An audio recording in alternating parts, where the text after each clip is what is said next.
Ooh, ooh. We are live, honey. We are now live. Welcome, everybody. Join us for a fun night of chatting. Let me go ahead and start sharing her out, honey. Let me share her out. Yes, honey. Welcome, everybody. I'm just, doing this whole shareization kind of a thing. You know what I mean? But welcome, everyone, to the show. To the show. To the show. Yes. To the show, honey. To the show. To the show. Yes, we have some stuff to discuss tonight, honey. And if anyone in the comments, y'all coming in, please share this, y'all. Please share this out in the comments. We love to see it. And let me just get myself. Oh, is that me?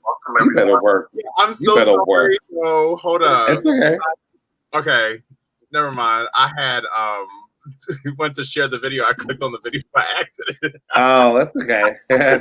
You know that shit has a delay, so. Wait a minute. We're not live? No, I'm joking. Join us, everybody. Hello, welcome. How are we feeling on this lovely night tonight? We are here for another episode of the Black Diaries.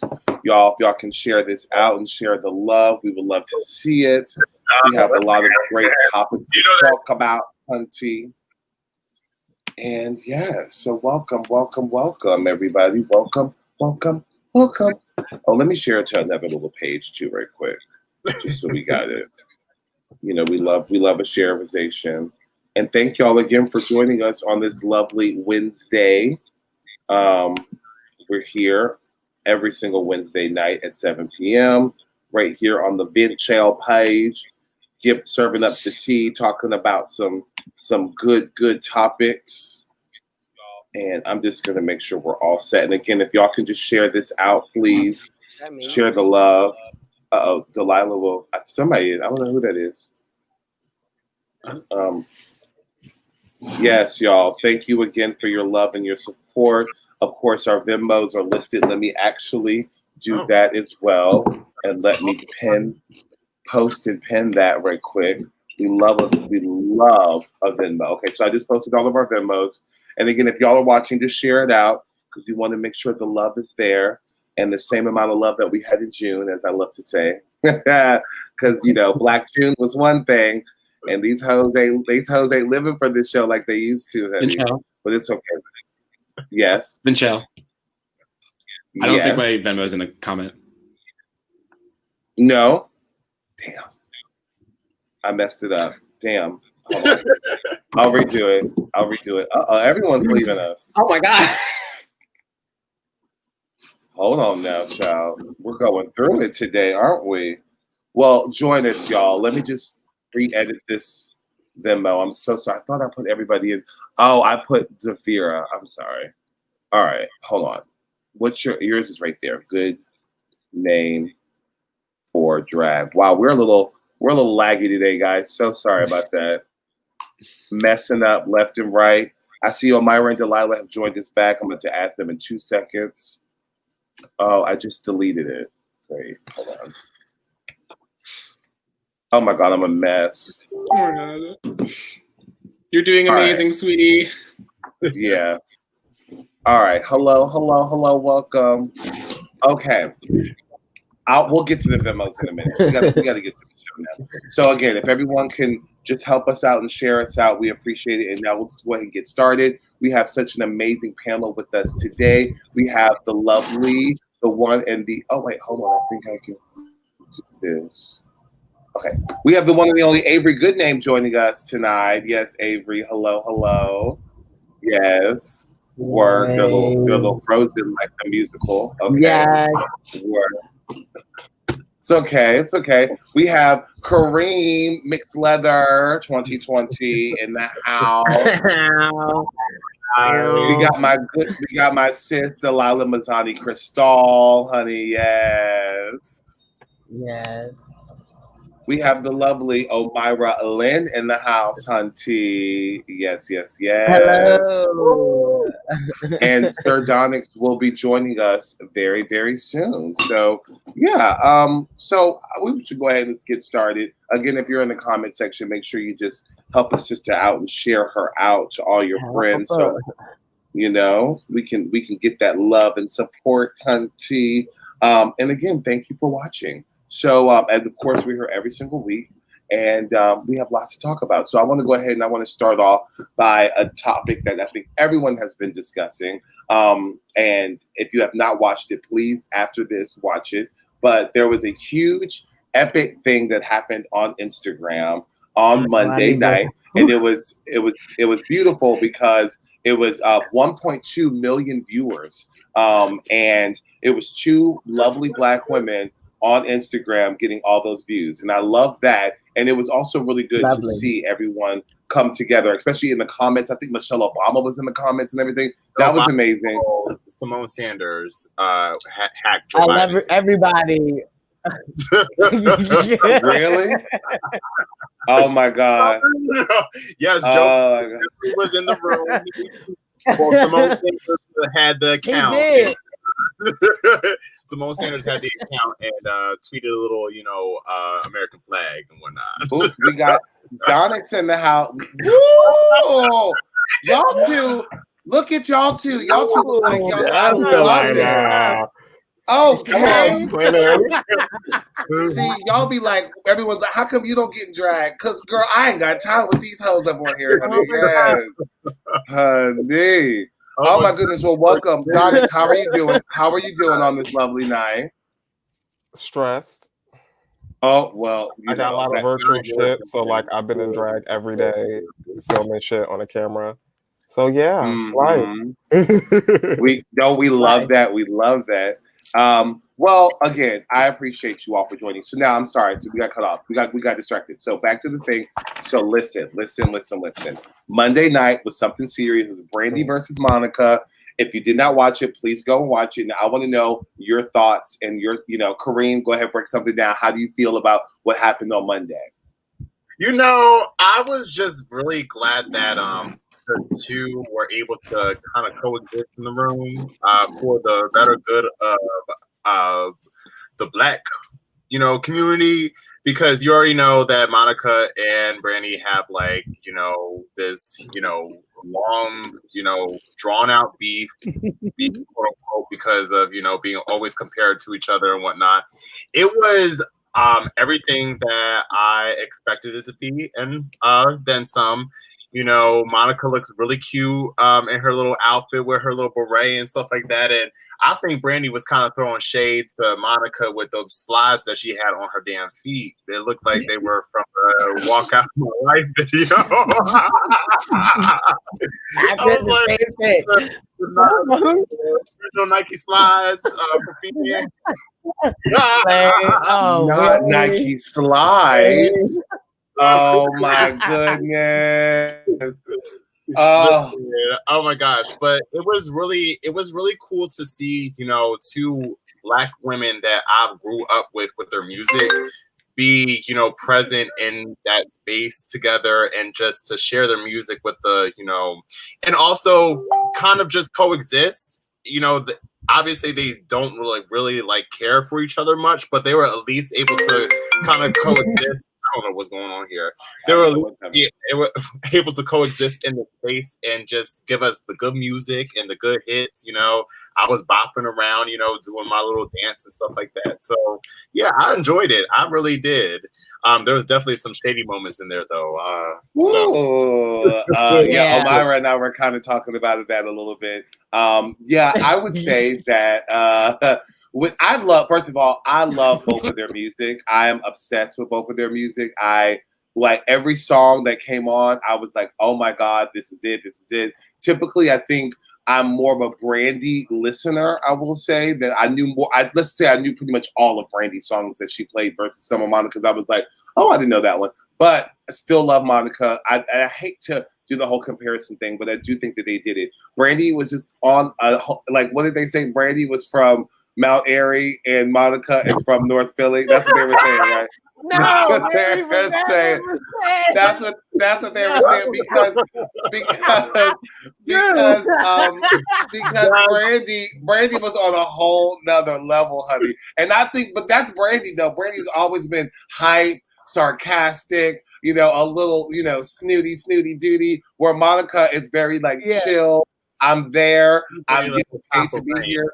Again, she's like, I don't know if we fuck with each other like that, but we're gonna coexist, honey.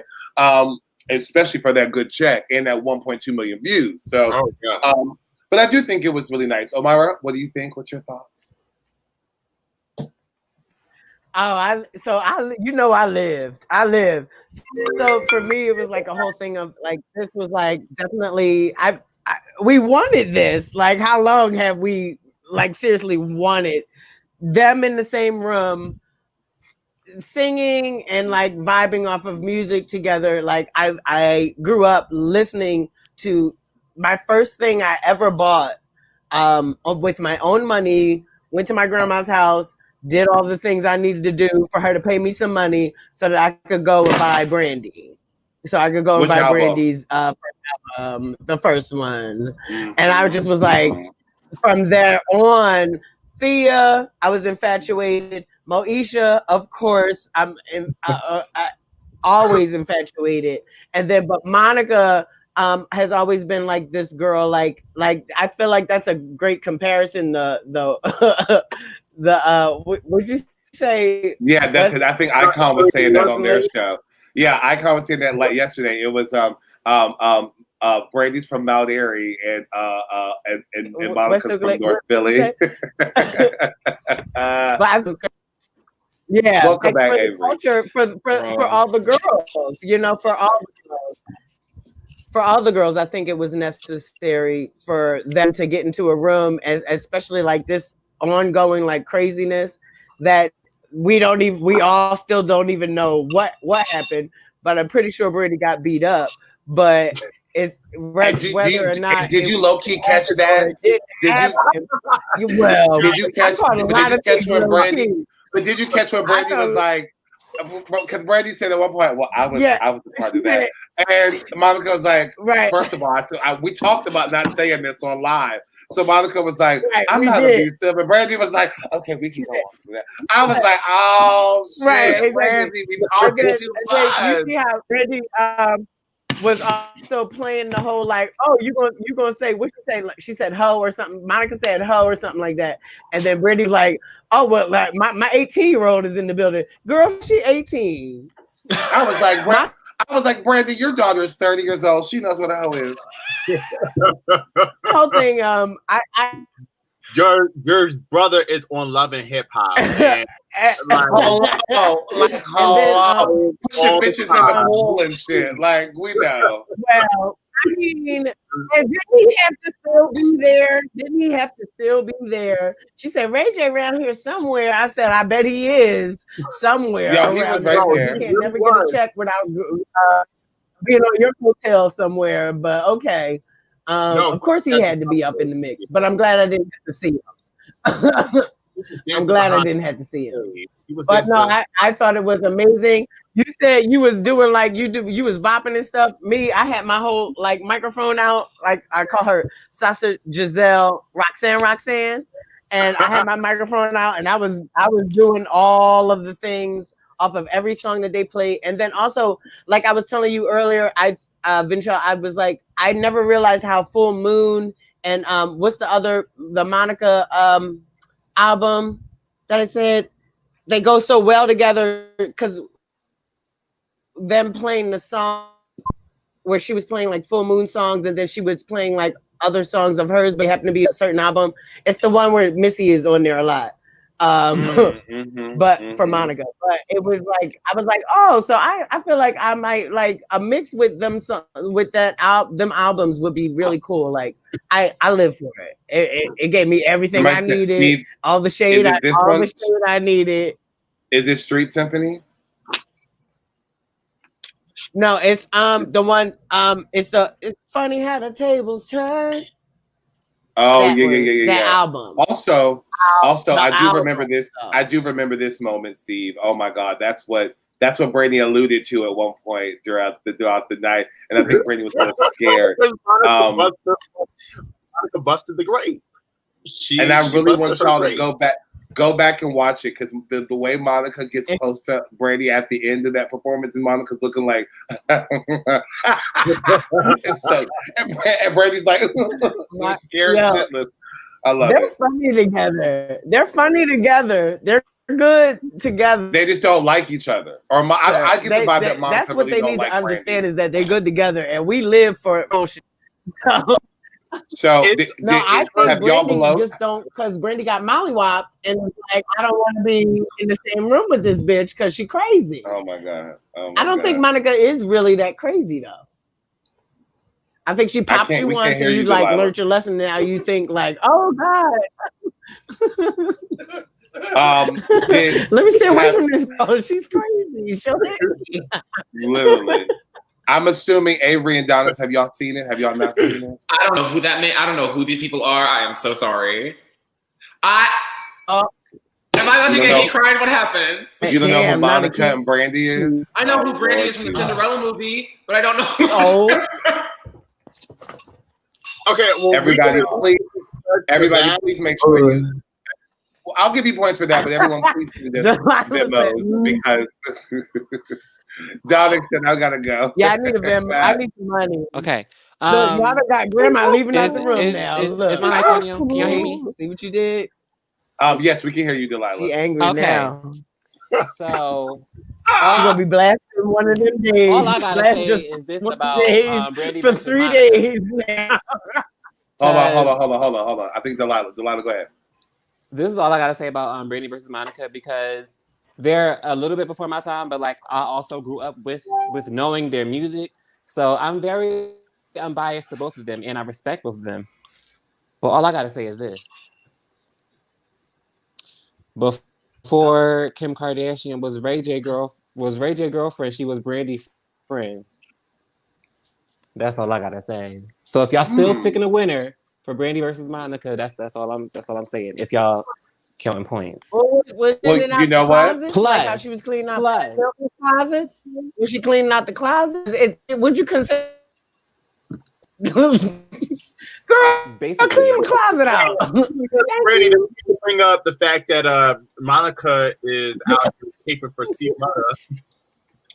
Oh Lord Jesus! Oh my goodness! Well, Donyx, did you watch it, Donyx? No, I didn't watch it. I was told about it multiple times. Diva came down and was like, "This happened. But I like Moesha. Okay, there we go.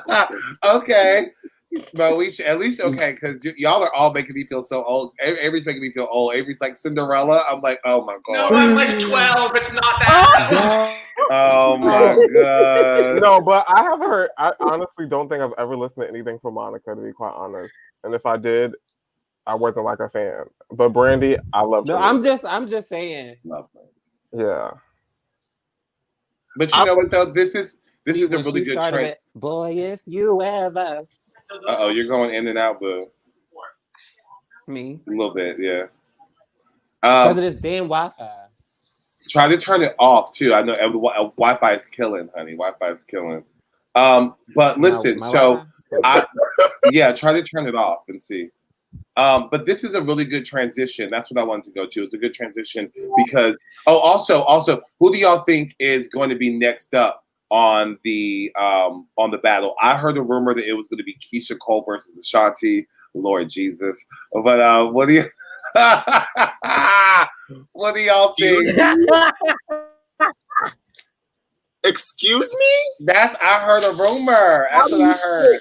Between struggle and struggle. Depression. You just gotta go to depression afterwards. Ashanti is making money now because how many rappers and everybody is still sampling all of her stuff right now. I mean, if you write a song with Baby in it 20 times, you ain't never gonna stop. That's a good. That's a good one. Kim versus Foxy. I think that's a good one. I don't like that. That'd be a really, really good one. Kim versus Foxy. I don't think Ashanti versus Keisha will work well. They have some good songs, but I just don't know if I want to sit through 3 hours of hearing Ashanti sing. At one It'll be nostalgic. Ashanti was It definitely will be. That girl. But I feel like Brandy was the same way. Brandy was that girl at one point. To be honest with you. But like Keisha Cole, okay, so if we're going to really at least Brandy at least stay relevant through all this time. At least if we're going to like talk about like putting somebody together with Ashanti Keisha, like I don't think Keisha really matches with Ashanti in the first place because Ashanti really had like a big at one point was like really all around, and Keisha was like kind of just hair. Like she didn't have. Excuse me, her reality television show. No, I'm kidding. I'm kidding. Well, I'm here for that. You could do Keisha and Tierra Marie. Plus, Keisha also had a character. Tierra Marie got one song. I don't think she would really work well with her. Tierra Marie. Keisha, I think Keisha. He said Tierra Marie. No, Tierra Marie. No daddy. I don't listen. I think. How about groups though? I was thinking SWV versus Escape. I think that'd be a really good one. That would be. Lit. Wouldn't that be fierce? That'd be fierce. People keep talking about Beyonce versus Rihanna. Beyonce ain't doing no verses with nobody. No. No. I don't have time for that. No. But Rihanna though, out of all people. I'm just like, what are they like? What's Rihanna gonna sound like? All I know is I would take Jennifer. What's her name? Yeah, Jennifer Hudson. Jennifer and Fantasia versus Fantasia. That'd be a really, really good one. What is Fantasia doing? I heard last time I checked, she said some watching something. Some problematic shit.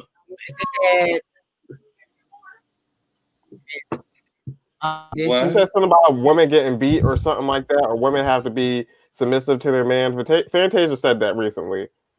Oh, literally recently, Fantasia said women need to be submissive to their men. But I mean, if you see her, no, because I watched that interview and it was Breakfast Club, and she said you can't get a man acting like a man because Black women are so used to being the head of households.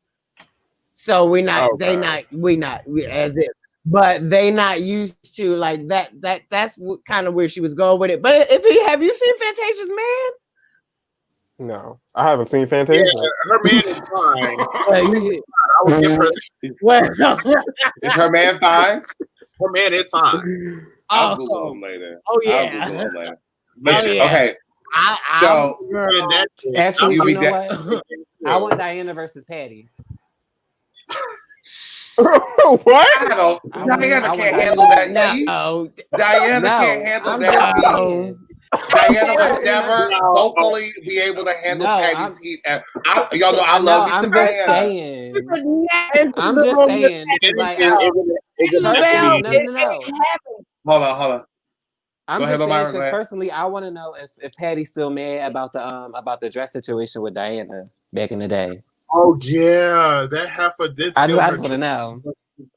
Oh my God! Came through the same dress. I want to know if Patty's still trying to pull up. When Patty gets up there to sing, you can't be no Diana Ross trying to sing with no Patty. That's all when Patty. Someone said Patty or Shaka Khan. I wouldn't mind. I would not mind Patty versus Shaka Khan. I wouldn't mind that. I wouldn't mind that. I think that's hard for me though. I would probably put Shaka. I would probably put Shaka. I would probably put Shaka versus maybe a Mary. That's what I might. I would do that too. Maybe. No, I know they're two different. Okay, I'm sorry. I feel like Mary J. Blige? But who would Mary go against? Because Mary got to go against. Mary got so many hits. Who would Mary go against? Mary can stay home. Grandma said Diana Ross versus Janet Jackson would be evener. It would even. Oh, that would Diana be some Ross like. And Janet Jackson would be evener. Naomi Campbell and Tyra Banks. They don't have music. They better do a walk off. They better do a walk off. I would watch that for 3 hours. They've been battling all their life. They've been battling. Oh, Steve, this is a really good one. No. Mary versus Faith Evans. No, You don't like that, Kareem? No. Mary No. would watch Faith will dust the Faith. shit out of her. Like, Yeah, Faith will. Mary got more hits. no. Yeah, if we're going to talk catalog, Faith, no. Mary would watch Faith in a heartbeat because Faith has a good catalog, but Faith does not have the hit that Mary does. Yeah, that's true. But Faith is the better vocalist. But if we're talking vocals, then Faith would definitely wash Mary because Mary is the only artist that I know that sings that struggles while singing. Don't do it. Don't do it. I want Tony versus Deborah. Oh, I know a few. Like I know a few more. Mariah Carey versus Nicki. One of Tony versus well, Keisha Cole. Somebody never really deal. They don't never really. Tony versus Deborah. Somebody said Tony versus. Somebody said Tony versus Mary too. Yeah. I feel like that's different. Versus Braxton would be a nice. Tamia got how many hits Tamia got? I'm just asking. I say Tamia versus Deborah Cox. Now that would be a good one. I say Tamia versus Deborah Cox. Yeah, I think that's a good one. Because Deborah Cox is trying to cover all that stuff, but Tamia, people sleep on Tamia. Tamia got some shit going on. I just want to know if Patty's still trying to eat cupcakes with the paper on. I can't with that. I can't with that. I won't deal with you, Zaza. Oh, Kareem, somebody, yes. Okay. So listen, let's go ahead. I want to go ahead and jump to our next topic now because we have lots to talk about. That was really good. Now poor Avery can now be caught up on what the hell's going on. So, so speaking of verses and stuff like that, I would love to talk about comparisons because we've never talked about that in the Black community. Now I know that when we talk, we briefly talked. We briefly talked about it, but of course, while watching verses, it inspired me to come up with this topic because. A lot of people in the comments were like, "Well, Brandy's better, Monica's better," and I don't think that was the goal for the night. I think it was just about two artists sharing their music, and of course, I naturally am drawn to maybe one person. I'm naturally drawn to one person, of course, but at the end of the day, I love Monica, and I'm not going to discredit it. But it also boils down to the local scene as well, and how drag queen. What is that noise, honey? It also boils down to how drag queen. It's okay. You okay? Is that me? Is it me? Also, I do remember this. Oh, Lord Jesus, honey. Lord Jesus. I don't know. Well, listen. All right, let me finish it. So. Pretty much it boils down to the local scene as well and how we get compared to other Black people, and that kinds of makes people pin us against each other, and that's a terrible thing. I know me personally, when I first came into the drag scene in Philadelphia, I was compared at first. When I first came out, I was doing lots of comedy mixes, so I was definitely being compared to somebody like Aurora all the time, and then I was getting compared to Omyra every time I did something kind of like Beyonce-ish. And then once called you the Bob of Philadelphia, and then I was just about to say that, and then once season 8 came out, I was Bob the Drag Queen. No one else could ever think about me as anything else. They only said, "Oh my God, you're Bob the Drag Queen." I remember I was on a tour. Shout out to Healthy.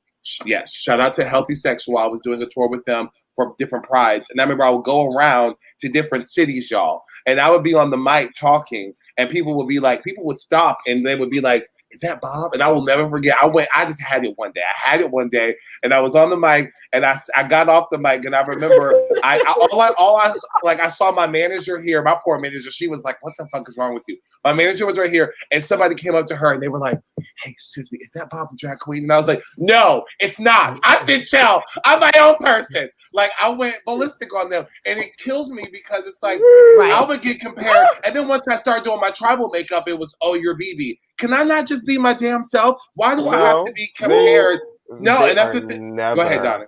they're never going to let you be yourself. They're never going to, they're going to always compare you to something. They always need some type of fucking reference. Always. You're always going to be somebody. If they black and they show one smidge of fucking similarity to you, that's what you are. When Nina Bonita Brown came out, I was Nina Bonita Brown for years. Bitch. I was Nina Bonita Brown, the house down booth. They was all, you giving me Nina Bonita realness. You giving me Nina Bonita Brown realness. Then Evie Ollie came on, my first time at DragCon. I'm so excited. I am so excited to just walk in and be with a room full of drag queens. People coming to take pictures like, oh my God, I love your makeup. Takes picture, and then before they walk away, they don't even ask my Instagram. They just go, yes, you're giving me Evie Ollie realness. And then Sasha is away, and I'm just like, yep, Don't say it. Everyone. I'm that bitch.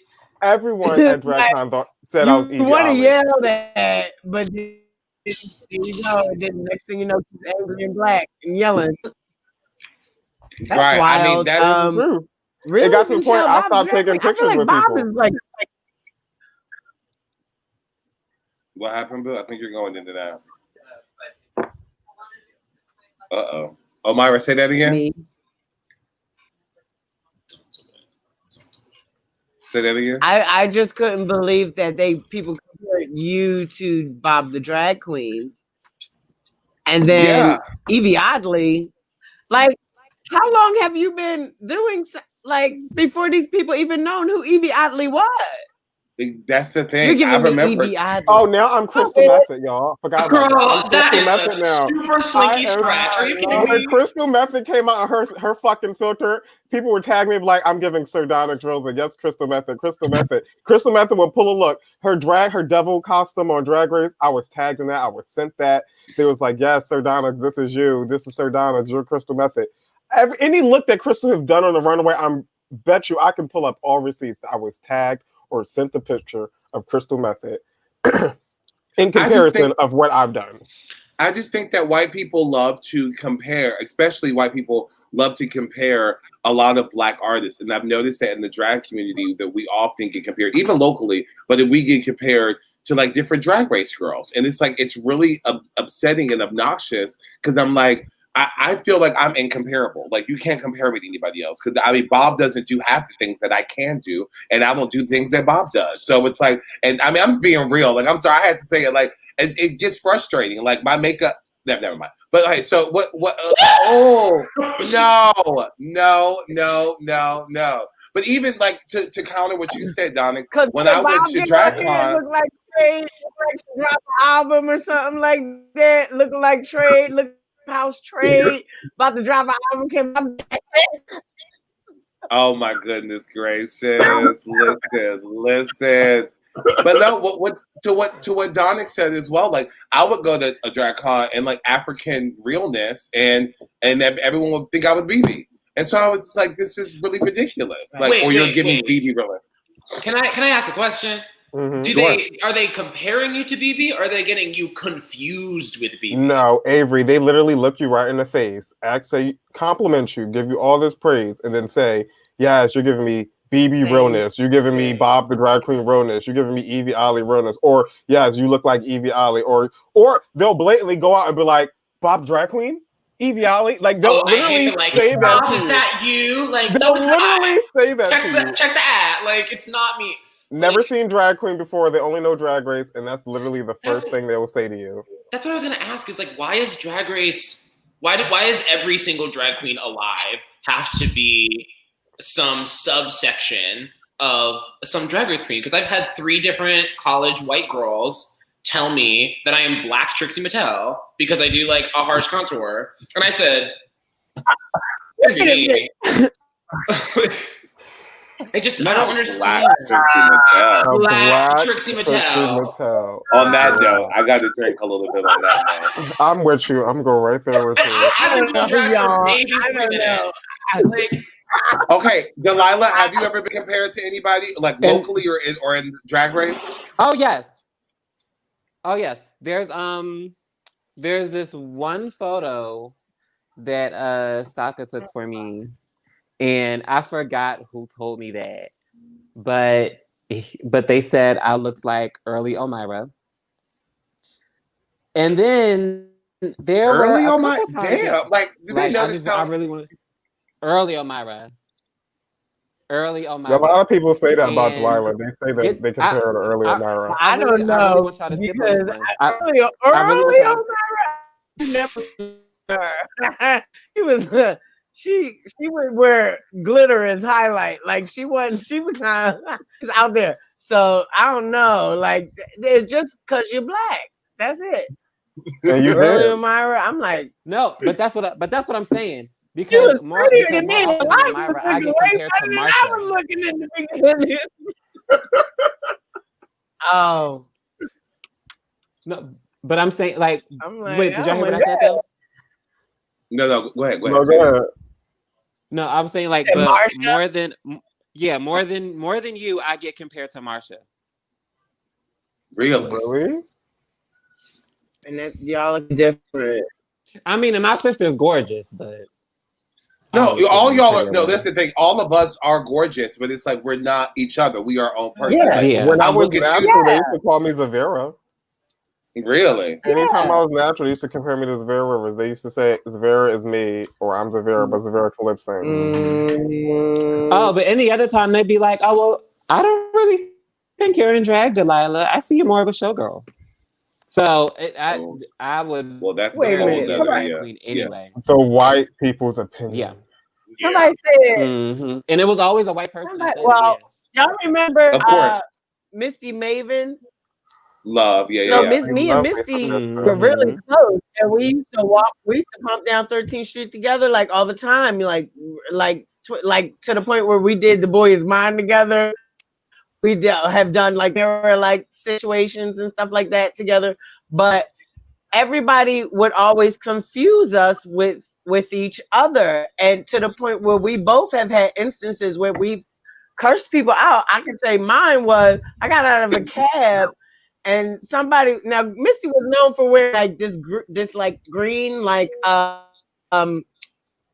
what color was that?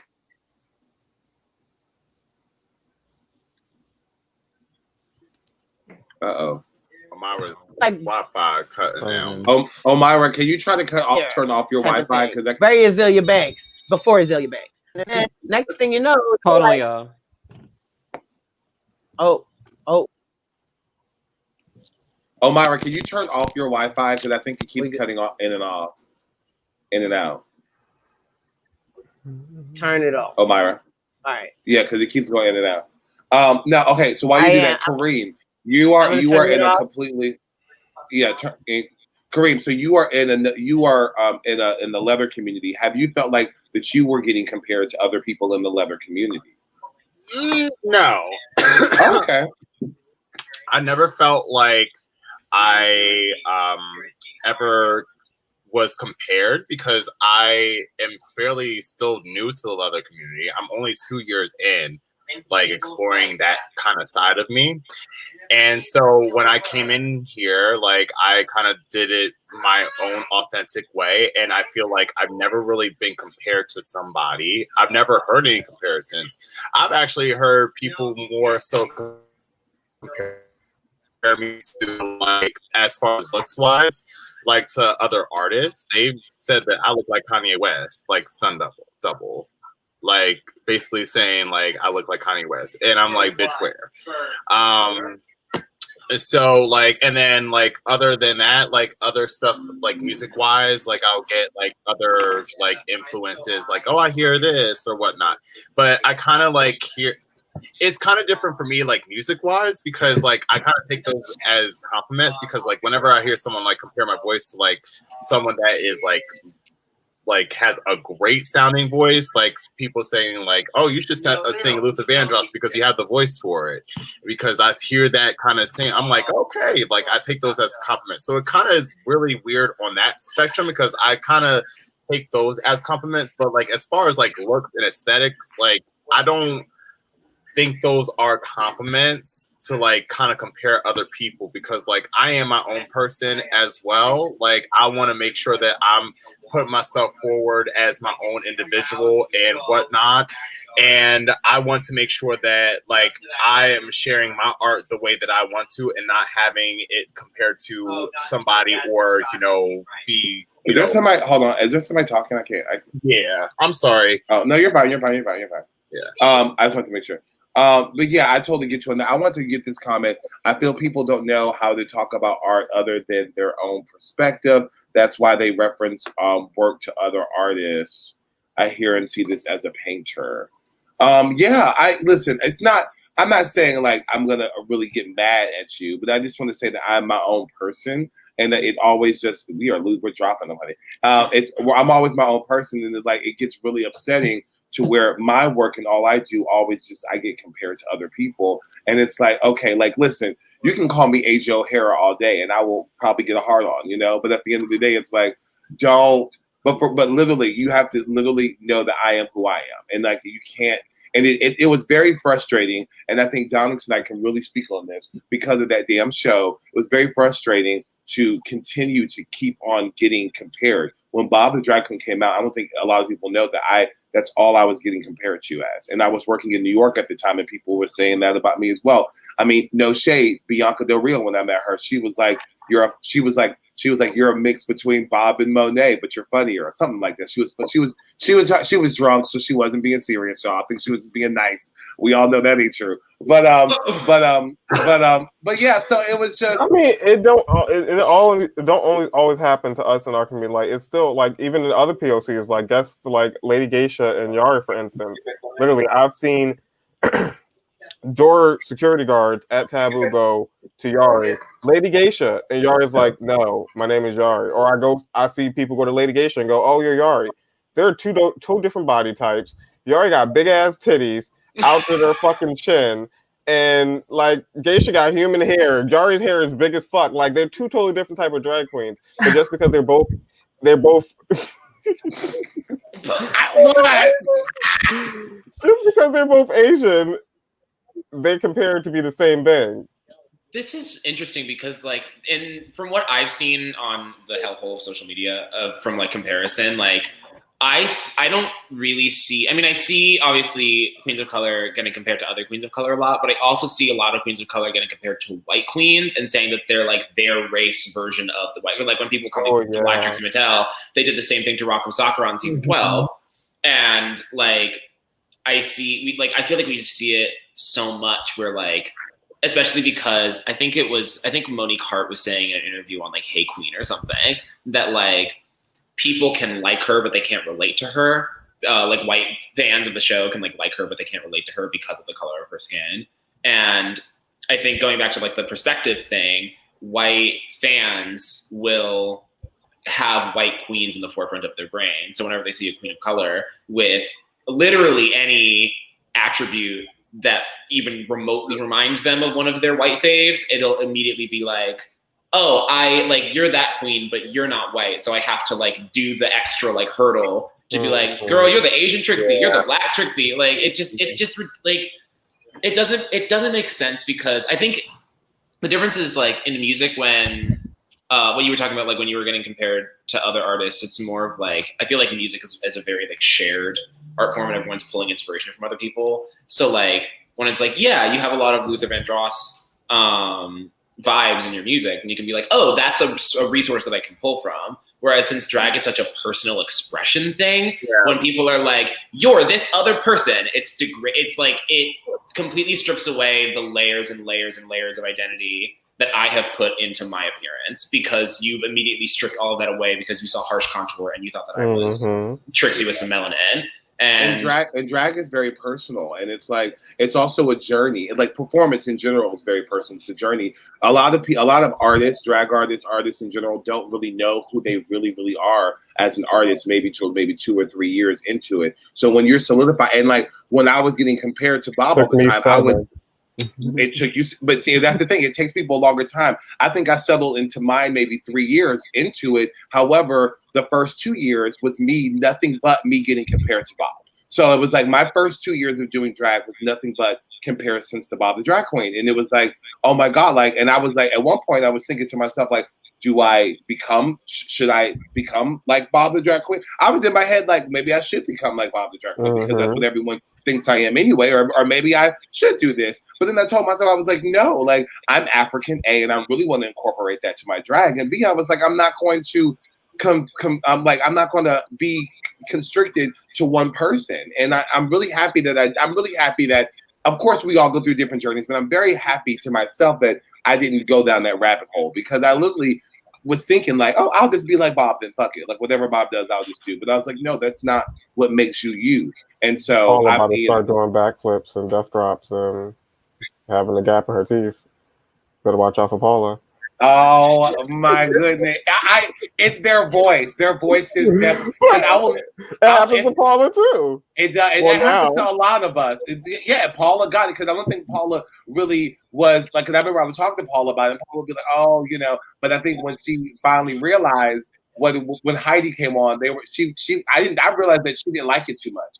And I saw that. We talked about that she did not like getting compared to Heidi too much. I will say though, when I met Heidi way before she was like way before the season aired, because she was in New York, and I will never forget when I first heard her voice, I was like, is my daughter here? I'm not gonna lie. But other than that, they are two completely different queens. They don't look like the same thing. It degrades you. Like, if anything you did want to get on Drag Race, say you did want to get on Drag Race, you wanted to audition, and so a bunch of little fucking white twinks and a bunch of little fucking aggravating people sitting there compared you to Evie Ollie, which is the winner of the fucking season.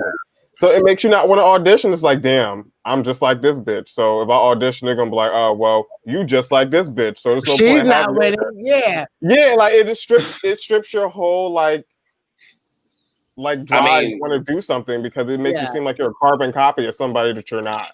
I was very hesitant.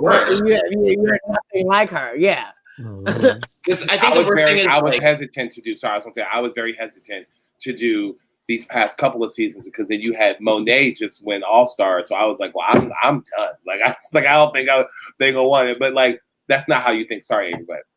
I'm just saying, like, it sucks because, like, since you were saying that drag is such a personal thing, when people are like, oh, you're just like this person, then you feel like your drag has been done before. And you now feel that you literally bring nothing new to the table, because if people want the work that you're doing, they'll just go to the person that they're comparing you to. And it sucks because it's so hard to find individuality and to brand yourself properly and even find some stable fucking money coming in as a performer when this is like the thing you want to do. But everyone's like, oh, like this is just like store brand. Because I think that's the way that it's coming off when people say that, is that your store brand this Drag Race queen. And I'm gonna be fully like transparent and honest at this moment. I get compared to Pie a lot. Just because we're both alternative. I get called the black pie a lot. And hold on. Does Pie ever get called the white Donyx? No. Of course not. But it gets to the point. It gets to the point where it's like sometimes I get very insecure in myself, and I'm like, damn, Pie is like. I see in like people comments like, yeah, I would love Pie's makeup is everything, and I'll see people say, I want Pie to paint me, and I'm just like, damn, Pie maybe is doing this better than me sometimes. And like when I get compared to her a lot, it's like, shit, maybe me and Pie are in the same game. Maybe Pie is up here from what I'm doing from down here. And like sometimes that does get to me a lot.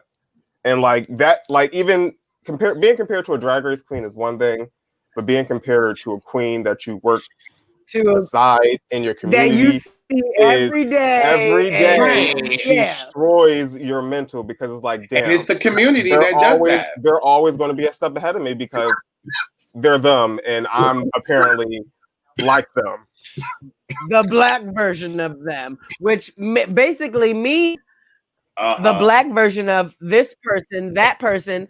Oh, so I mean, we might have you come around and gather up tips, but nobody's really like, why would we get you when we have her? That's right. Generic brand, like just like that brunch. Like that brunch I wanted to be a part of, but they already have their white version of me already, so they didn't need me. Also, I feel like all of these comparisons are based exclusively off of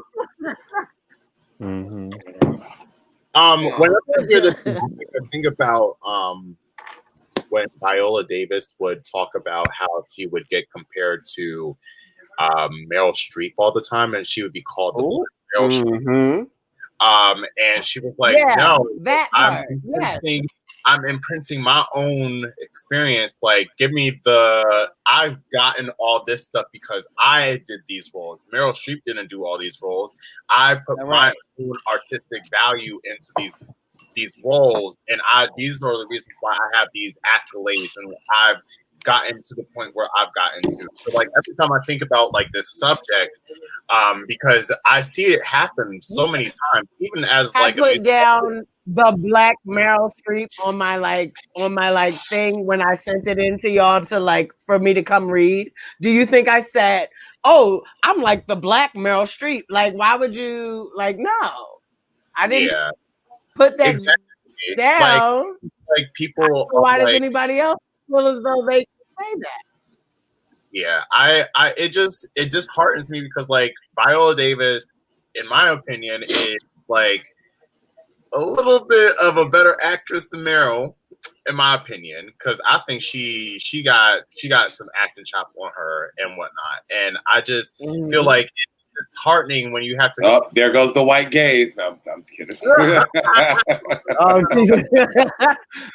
And the white gaze exit the chat. He has to feel like she's always like known as this, like, oh, I'm always going to be compared to this person, kind of like how it's kind of a way of saying like I'm at this level, but like I'm beneath them a little bit. Like I will never be able to achieve what this person is. I will be this lesser version of them. Here. Well, you know what? I'm glad Donyx going to be. Donyx, I'm really happy that you talked about that because I wasn't really going to bring this up, but I will talk about it since we are being transparent. And I have a little bit of Jim Beam in my hand.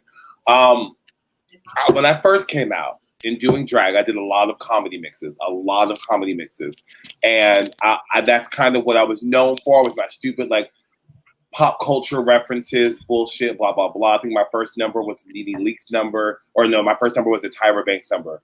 I would get called Black Bev constantly. And I think Donyx, you know this very well. Donyx knows this well. Donyx knows this well. Now, again, I'm going to say this right now so no one thinks that I am talking crap or no one thinks that I'm talking about them. But I'm telling y'all right now, in this community, in the Philadelphia community, I would get called Black Bev constantly. Constantly. It was if it was not Bob the Drag Queen, locally it was Black Bev. Now, Bev never was called White Vinchelle, but it was always Black Bev. And then it also made me feel lower than because all of the white gays that surrounded her would put her on a pedestal and they would just think I'm the knockoff version. And that's how I felt. And that's why Bev and I would get into tiffs. And that's why I kind of would not really like who she rolled with because of how they treated me. When I would do Bitch Fest, I would get looked at so less than her because she is the superstar and I'm next stand. And it killed me. It killed me, y'all, because when I first came out, it was not Bob, it was Bev, and I swear to God, it was like, what do? I did not know who I wanted to be. I did not know who I was. I almost quit drag at one point because I just wanted for people to really know who I am. And it was to the point where the whole Black Bev thing really, really irked my soul. And then she would get so much praise and all that stuff, and I wouldn't. So it would be like, I would go through what Donyx went through. Am I doing something wrong? Am I not good enough? Or my mix is not funny enough? It's almost like we're not allowed to experiment with our creative side in a way. It's almost like we're not allowed to have this opportunity to experiment with what we want to try. Maybe we like some of these things that may be compared to another drag queen, but maybe that maybe not something that is for us. So maybe we might try something that we like and it's not for us. It's almost like we can't really have an opportunity to be artists in a way where we have trial and error stages where we are trying to figure out who we want to be as artists in a way, in all spectrum. I just feel like we're not a lot of the time the same way as white artists that are out there to figure out who we want to be as artists and what our art wants to look like. It has to be done in a certain way because you have to have it together in that way, or else you're not going to be really taken seriously. You're not going to be considered polished or whatever. Because then it's called ghetto, and then it's called like unpolished and all this other stuff. But it's like I remember being like in Dollhouse, and I took every opportunity because me working in Dollhouse I was around girls that I came from a dance group, which was like our thing was androgyny. I only started doing drag was because we used to perform in clubs, and I was like, we gotta perform, so I'll get in drag. Working with Dollhouse, you get around. I was never like. None of the queens never really liked me. Then working at Dollhouse, I got to around queens who were completely different than me. And we all liked each other. And we all really fed off of each other. So it would be like even those instances where it would be like porcelain takes over the night. And then every queen, what your instance inside a world of porcelain looks like. So like if you're in porcelain's world, it has nothing to do with you being like her. Or like, but we got to also, me being black, like got to give up my affinity for Marilyn Manson and all these like dark things that I really, really was like totally into, like Alphabet Soup and all this stuff. And like never really performed it because I would have got on stage and they'd have been like, girl, what are you doing? I don't know what this girl's doing, but and it probably would have been a witch hunt, So, but that's the whole thing. Like, yeah. But Omyra, though. Omyra, didn't you tell me that somebody would get on the stage and like, not anyone from Dollhouse, but you saw someone get on the stage and sing Marilyn Manson and not know the words but still get praised? Oh well, that wasn't in Dollhouse. That was at that was tomorrow. Okay, because I was like, I don't know if it was I don't know if it was Eye Candy or Taboo at that moment, but I remember seeing this queen get up there and do that. I love this comment here. That was not it. I hate when people try to put performers in a box. It's ridiculous. Why can't a queen be known for more than one thing? This is kind of what I've been advocating for the longest. Go ahead, Dalyla. Go ahead. I'm gonna say because actually so Donyx was there for a little bit of this too in our Miss Everything days. Before I won, was Miss Every Miss. Oh,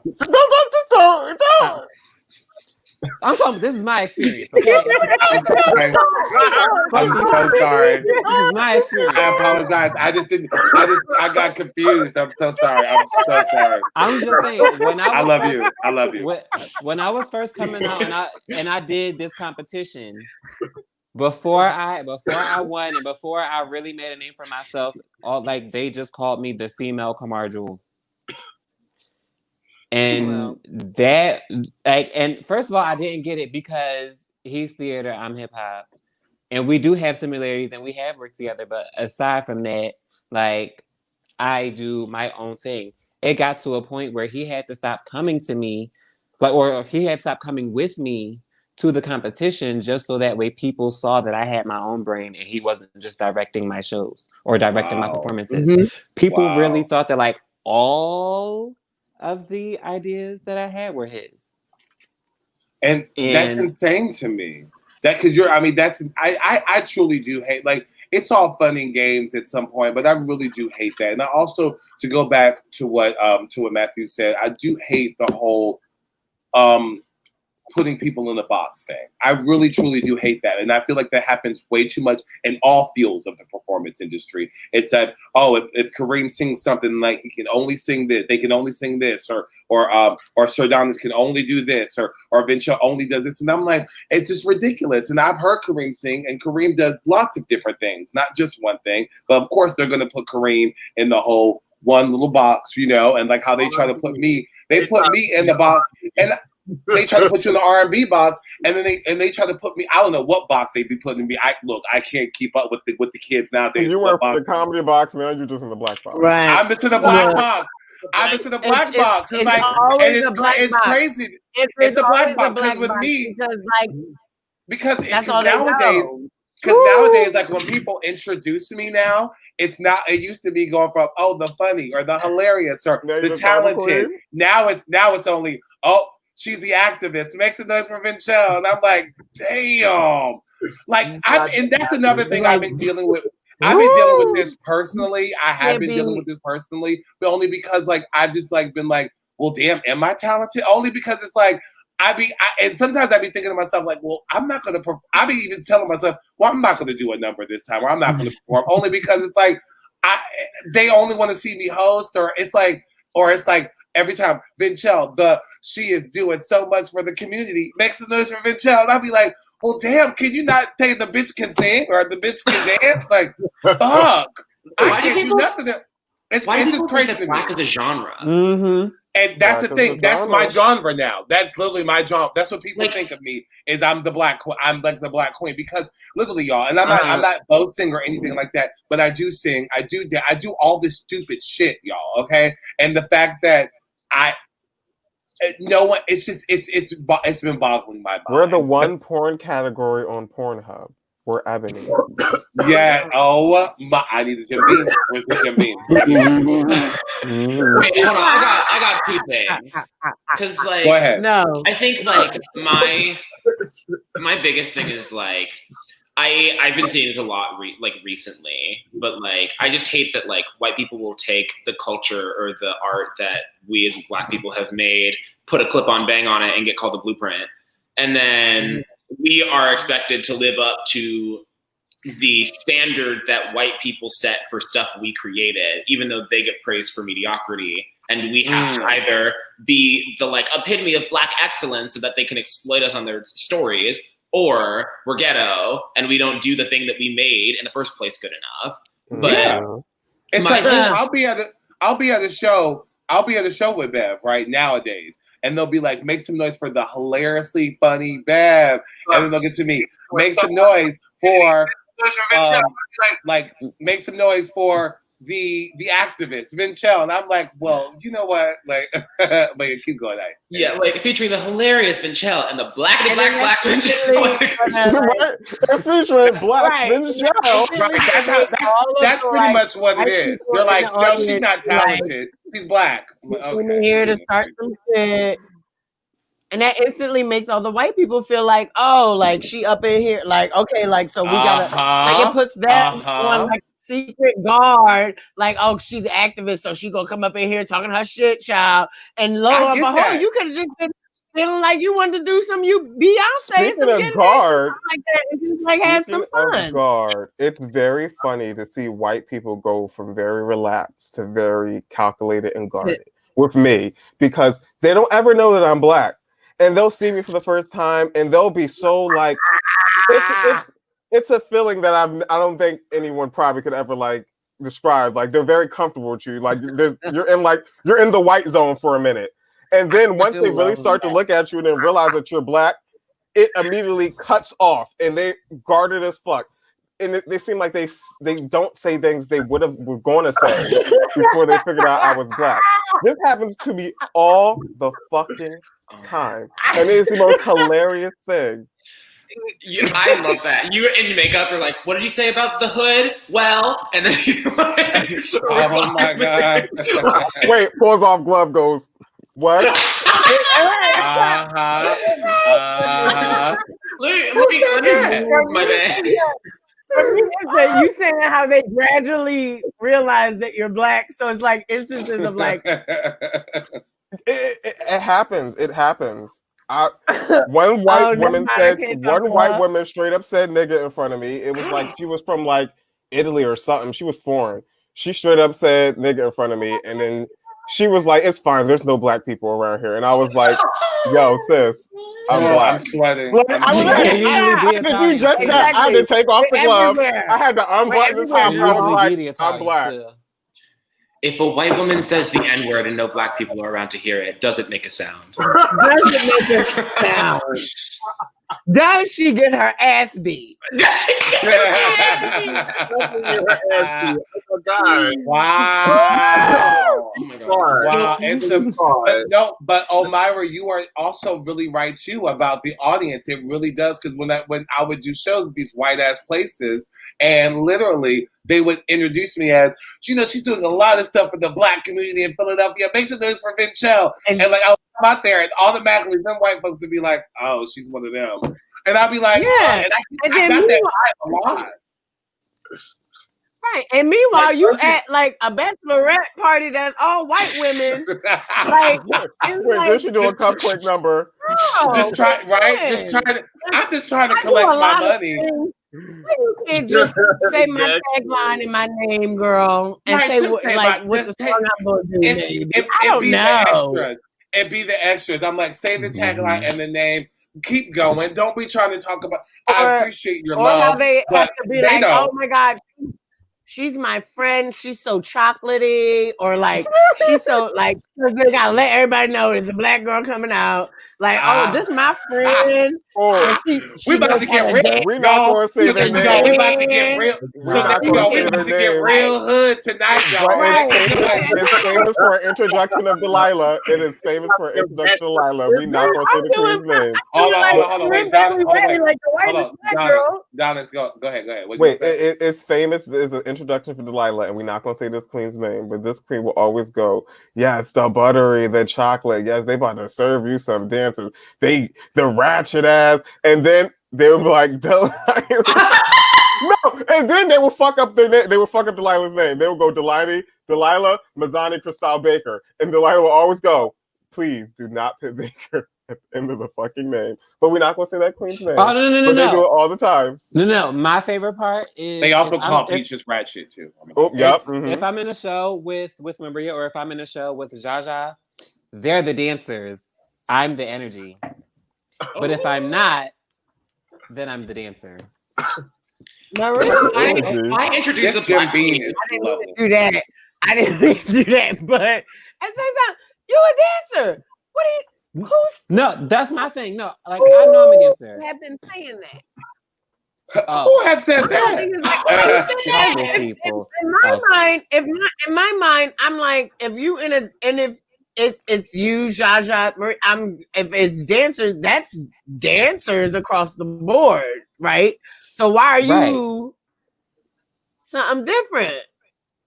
I don't know. Because they can't handle stuff. It's so weird.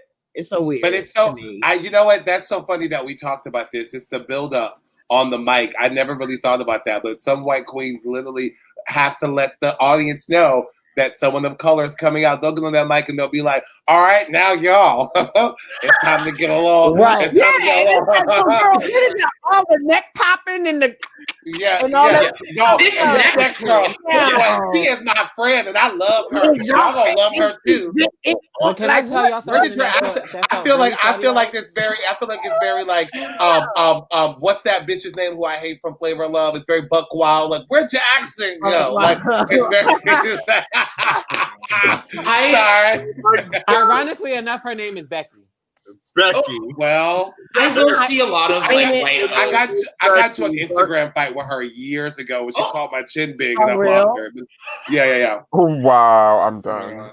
And I was like, that's why I was like, you'll never be black, and then all that stuff. But anyway, go ahead, Dalyla, go ahead. No, but I was about to say, like, the saltiest moment for me though,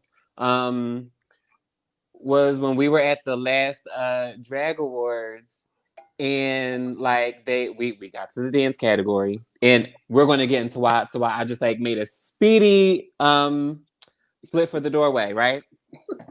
Because when they were going down the names, right? And they called my name, and everybody cheered so loud. And I love my auntie, but they said Iris's name. The way everybody looked at me again, it was like a I'm not gonna lie. letdown. Dalyla is a part of our family, and that was a big ass night for like our family. Peaches got nominated for 2 Yeah. awards. I got nominated for years being in Philly for my first ever drag award. Dalyla got nominated for like, I think it was like 2 or 3 of them too. Like, it was a big ass night for our drag family, and then to sit there and watch White Queen just snatch every. I mean, Peaches won too. Peaches won too. Let's praise that. But to watch White Queens like snatch The every whole trophy bar. I don't even want to. I don't even. Dark. Me. Was dark, bitch. It was dark as Dark shit. night. That was. I'm telling you, the drag awards. I'm probably going to say this right now. I'm not even going to participate in them next year. I have nothing to do with them. After what happened last year, watching one queen get 5 awards because they cried about not getting an award. After like we was on polls and we lost all the trophies. Yeah, it's like and that's another thing about the drag awards. I don't think that even though I don't give a fuck. I don't think that the drag awards are run properly. I don't think that the drag awards are fair, and I don't think that the voting is accurate.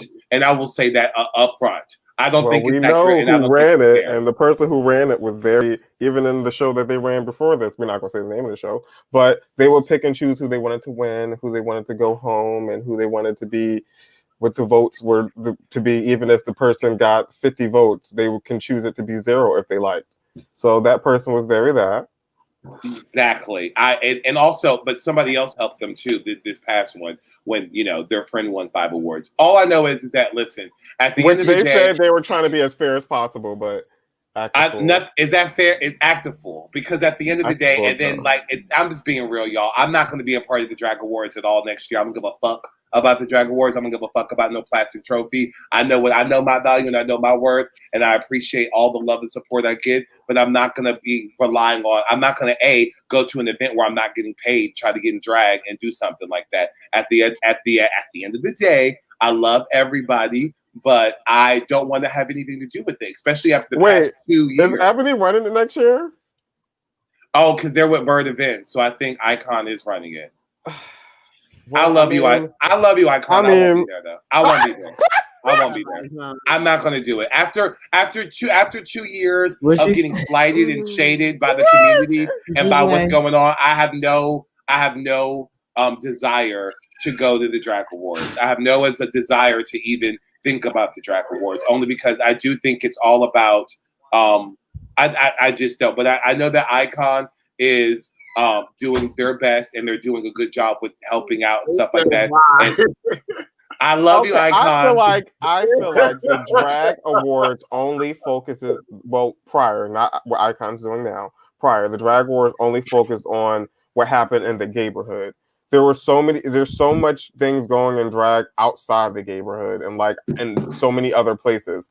And this previous year where those people got nominated, I was disgusted to be sitting in the back and hear queens go, "Who the hell is that? Why are they nominated?" Well, they're doing 6 shows a week, but you don't know it because you don't pay attention to nothing but yourself. Because you don't go you care about what's going on at Taboo. That's the only thing you worried about. And this person's doing 6 gigs a week. They doing activism work. They fucking helping the homeless. They feeding the poor. Like, they doing shit, and you don't even know that because you don't even take the time out to know their name. And I talked to a queen who's very popular recently, and they were talking about how they just don't understand how people are not perceiving them well lately. And I'm like, it's the fact that you don't talk to people who are coming out. Not to plug my show because I'm not that type of bitch. The show I have Madhouse on Sunday. You know I'm a humble bitch. Plug your show. Plug your show. But I book people that I never met before. I had someone, Billy King Mercury. I've never met this person before in my life. But I've never seen him perform before. But I'm still going to get to know you because you say that you're a queen, you're a performer in Philadelphia, and I'd rather get to know who you are, because welcome to the Philadelphia family, than shun you and try to be like, oh, well, fuck this bitch, they're going to try to take my gig. You ain't gonna take shit from me. You can join me if you want. Come on, but I'm not gonna sit there and be intimidated. You want to take shit from me? I did the same shit with Avery. When I first saw Avery in the fucking competition, I was like, work. We book at Avery. I'm about to meet this motherfucker because I want to see who this person is, and I want to get to know them since they're a part of this community. And Avery, I'm shocked that these white folks weren't comparing you to Donyx, to be honest with you, because really? I'm not surprised by what people say nowadays. But so keep going, Donyx. I don't know. I find it that Drag Award is just focused on that community of people who just only focus on those 5 or 10 people that focus on taboo. And like it disgusted me to hear the people say, "Oh, who the hell is that?" Like, you need to, if you're going to say you're a part of this community, you need to know every fucking drop of this fucking community and not just the gigs that you are booked for. And you know what? And I think it also goes to that too, because everyone was like, I was kind of not feeling last year. I had to host with Eric, and I love Eric, so that was fun. But aside from that, the first year I hosted was with Iris. It was Iris and I. Iris won like 3 awards. I won nothing. And so then I was like, great, there's a black queen and a white queen hosting, and the white queen is winning all these awards, and the black queen is not getting shit. So that really pissed me off. And so then I said I wasn't going to do it again. I got convinced. Lord knows, I got convinced. I got paid. So they told me to do the next one. I told them my rate, and my rate was completed. My rate was completed, and so I did it with Eric. And also, I love Eric, so it was fun to do it with Eric. So I was like, okay, fine, we can have fun together. Eric then won, I think, 2 or 3 awards. I only won 1, and it was for Black Girl Magic, which was great. And everyone was like, but you won Black Girl Magic Award. Bitch, when I got up there to accept that award, I looked around in the room, and half those white gays have never even gone to the show. So why am I even sitting up here thanking y'all hoes? I'm sitting up here talking to a room full of people that has never even ventured out to try. It's like I was up there, and I was like, that's why I kind of got angry at one point, because I was up there. I was like, listen, I have my microphone. I was like, I find it funny that I got this award tonight, but I'm looking around, and not one of you white hoes, not one of you white gays have been to my show, but yet you're clapping. Yeah, you deserve it. I deserve it. Have you ever been to the show? Do you know what the show is? You really went up there and said, there could be a room of 100 people, and 99 of them have never seen Black Girl Magic. Literally. But as long as one. I was so funny. I was tequila like. Everyone saw me get that award, because I got that award. I remember I flipped my captain. I was like, I thank you all so much. The ones of you that do come to the show, flip and go. Because, bitch, these hoes don't be coming to the show, but they want to be like, Vinchelle, Black rights, yes. I ain't never seen that whole other side of the room at Black Girl Magic, never. Right. No, they weren't happy. That's why I was like, and y'all want me, and everyone's like, are you happy? No, bitch, I'm not happy. I'm in a room with a good majority of these people who would never even step forward, but then they're the main ones that are like, well, the only Black queen I know is Vinchelle. Bitch, what the fuck? So that's why I feel like a witch. That gives me energy. I know half of Philadelphia thinks that I'm messy, or that my drag is weird, or it's not drag. And it gives me so much power to walk in a room and walk past a group of white gays to know that I'm known and I'm better than you. And I don't know, it's just very powerful just to walk by and be like, oh, it's you. Hi. And just keep pushing. Oh yeah, she's booked up. You didn't think she was coming up in here tonight, did you? Oh hi. But guess what? She's here. Well, you know what? That actually that leads me to my next topic too, because I want to briefly talk about the standards for Black people. We are held to a completely other standard. All of us on the screen have to do so much in a performance just to hold the white crowd's attention, or even just to get notoriety in the city. I feel like we have to do so much and be so much. I truly feel that as Vinchelle, as to be where I am right now, I have to sing, I have to dance, I could do devil drag, I have to do impersonations, I have to do every single fucking thing in order for me to stay relevant. Because if I slip up and not do something right, then that's the end of me. And I truly do feel I feel like I have a pressure on me that I have to be perfect at all times, or that I have to say yes, or I could do the Harry Potter show, or I could do the Spice Girl show 3 different times at 3 fucking different productions, or I can do this. And it's like, if I don't, then you're cut, you're done, you're not talented. And it sucks because a white person can literally get up there and do the same damn things each and every time and get praised. I'm talking about like in love. But me, if I do it, they're like, oh, well, we've seen this before. Do you have something else? Can I see a video of you performing before I book you?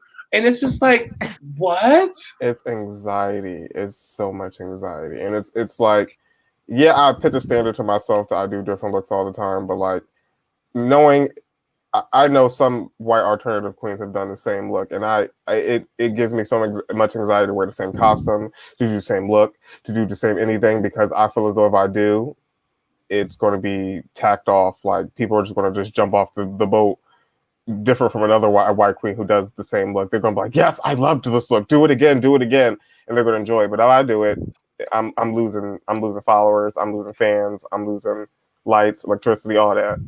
I have so much anxiety as a new performer to constantly raise the bar for myself, because I've only done like 4 shows and half eaten potato chip. But like every single time I like get booked for a new show, I feel like I have to do something new and better, because I am trying to build up all this momentum and get like more people interested to like get like a stable enough following that I can like maybe survive off of this after I graduate. And now I'm like staying up until 3 a.m. editing videos and filming and like getting in makeup. I'm literally filming like 2 videos after this. Trust and, me, like, it's way easier if you're in the bar. I know, it's probably so much easier in the bar. But like, because I like made the videos that I made before, like I feel like I have to constantly get better and better and better, and like I'm spending so much money and like so much time, all while I'm like literally taking a full credit load in school. And it's just like, I'm worried that I'm gonna burn out and people are gonna be like, or at least white people specifically, are gonna be like, oh well, that she was fun while she lasted, but she's getting tired and she's getting samey. And I just like it's so stressful thinking about like how long I need to keep this up. Words of wisdom for that. Never think you can take a break and think you're quitting drag. A wise old drag, well, a white one actually told me that you never quit drag. You take a break. Sometimes your mental needs a break, and you need to take a break from people, because like at the end of the day, we're like influencers. People are watching what we're doing. They're seeing what we eat. If we post it, they're seeing every little crevice of makeup that we put on our face because we can put it on Instagram. Like, it can be stressful at times. You're putting out content that you don't know if people are going to like, or people if they don't like, and it can get really, really fucked up in your head. So if you got to take a break, take a break. And if people really respect you and people are really fans of you, those are the people you got to worry about, because those are people who's going to stay there. So when you come back, you have people just going to be there for your content. The people who just left because you didn't post something the daily that they wanted to, those people you didn't want anyway. So honestly, don't even worry about those people who think that your work is getting stale, or this is getting that, this getting there, because they're really not your fans. They're just critics who want to criticize what you do, and not really. They're critics who really want to criticize what you do and not support what you do. So don't worry about that. If you got to take a break because your mental is just going insane, take that break. If it's 2 years, if it's a month, go ahead. I took multiple breaks. I've took 3-year breaks. I've took a year break. I've took 2 months break. Look, if you got to do it, do it. I quit drag and came back a whole new bitch. So at the end of the day, you got to do it. Remember, you always have to remember that your body is your temple. And if your temple is not protected and is not strong, then you're not going to be able to produce the work that you really want to produce. Mm-hmm. So it is always necessary to, if you feel the need that you need to take a break, take a break. Your temple is always strong and your structure is always upright.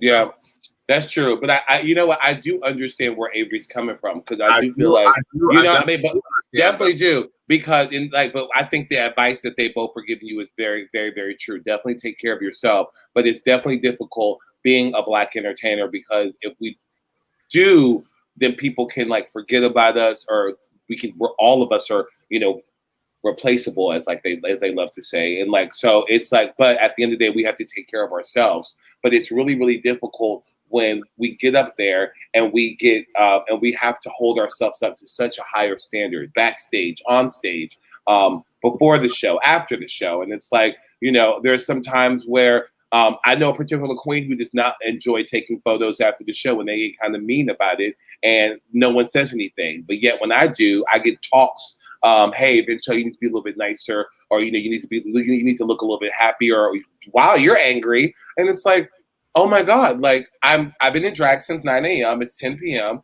Can I go home? You know, and it's like, you know, I don't get it. Like, you can take your picture, Sally, but at the end of the day, what am I supposed to do?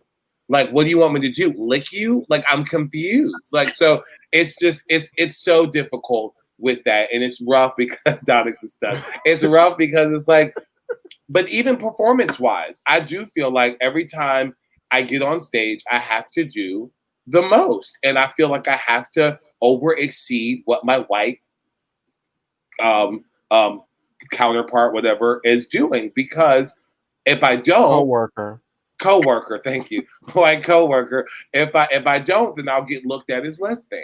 And I'm not saying that I'm not saying that in New York that would happen to me with the cast and the workers. Not at all. It would be more so the people that will come to industry in New York. That some of the people, I felt as if though I would have to do the funny, crazy stuff in order to get their attention. Meanwhile, other cast members can kind of do other things and be okay. So it's rough. Again, not knocking any of my cast members or the thing. I love everyone there, but I do feel like some of the patrons would treat me like that. And I noticed that after the show, they would only follow the three and not follow me. And not, or they would take videos of them or not me.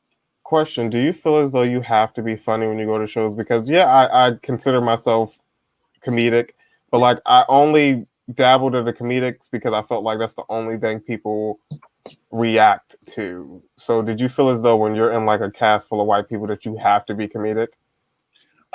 Yes, I do actually. And it's, you know, it's so funny. I do Turnout Tuesdays every week with Iris. And even last night, someone commented and I did like a long Patty Pie, like funny mix. And all I got was, woo, work. And then when Iris got on and did something, and they were like, I'm not feeling well, I'm going to just lip sync, blah, blah, blah. Someone in the comments was like, well, you know, Iris, you can just lip sync in front of the camera and I'll still be entertained, blah, blah, blah. And I saw that and I was like, huh. But then, but when it comes to me, jucking and jiving, singing, doing comedic shit, they're just like, oh, work, girl. Oh, work. Yes, Vinchell. But I'm just like, but this one white queen just did a ballad. They just did "You're Beautiful" by Christina Aguilera and stood there in a gown. They didn't ever win a crown. They ain't like being praised for anything. They just did that song in a gown because they wanted to. The gown didn't hit the floor, by the way, but they wanted to do this song, and they get so much praise. But if I do that, people are going to leave and go smoke a cigarette. I have to be funny. I have to reference TikTok and YouTube and Nickelodeon and Cartoon Network in order every time I do Turnout, I do feel like I have to do a little bit extra or more. Not discrediting Iris. I think Iris is an amazing performer. We all know that. But I do think that when it comes down to it, you can tell, you can even look at the comments on the lives and they're just like, oh my God, Iris, you can do whatever you want and I'm still going to be entertained. Versus me, it's like, oh, well, you know, you look good, you know, and I'll just be like, well, damn. It's because white audiences want black performers to do these like hard-hitting activist numbers so that they can go up to them afterwards and be like, that was beautiful. It was so powerful.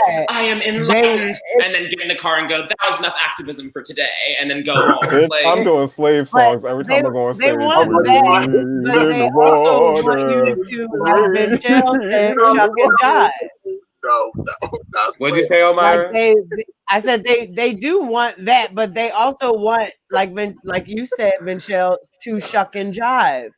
I feel like my whole thing is like, and then like how you said, Donyx, it's anxiety to get up on stage and to literally, you work your body, you're working your body, you're doing so many things, you're doing so much, you're making sure you're looking where you need to be looking, you're flipping your hair where you need to be flipping it, you hitting that pose, and then you're doing your dance moves, and then you're doing everything as if it's like you're in front of a camera and you're like your performance mode and all that stuff like that. You know what I mean? Like you become like a different like person and a personality and stuff.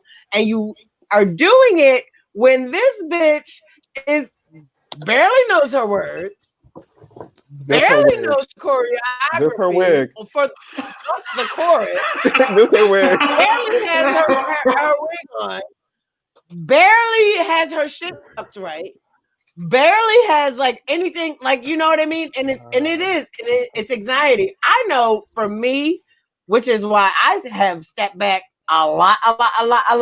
Vinchelle, you probably like, I'm pretty sure y'all don't see me. Y'all don't see me. I don't do things anymore because it gets stressful and it gets me in a place where I'm angry. I'm angry because I'm going up on stage and I'm constantly doing something that I'm proud of doing and presenting to the world. And then people sit back and kind of, it's just whatever. Here's come the black girl. And then this bitch gets up here, barely does any fucking thing compared to what I do. You know what I mean? And then y'all give her all the praise, all the money, because bitch, I need money. I need fucking money. Speaking of money, our bimbos are pinned. Our bimbos are pinned down below. Run me my coin.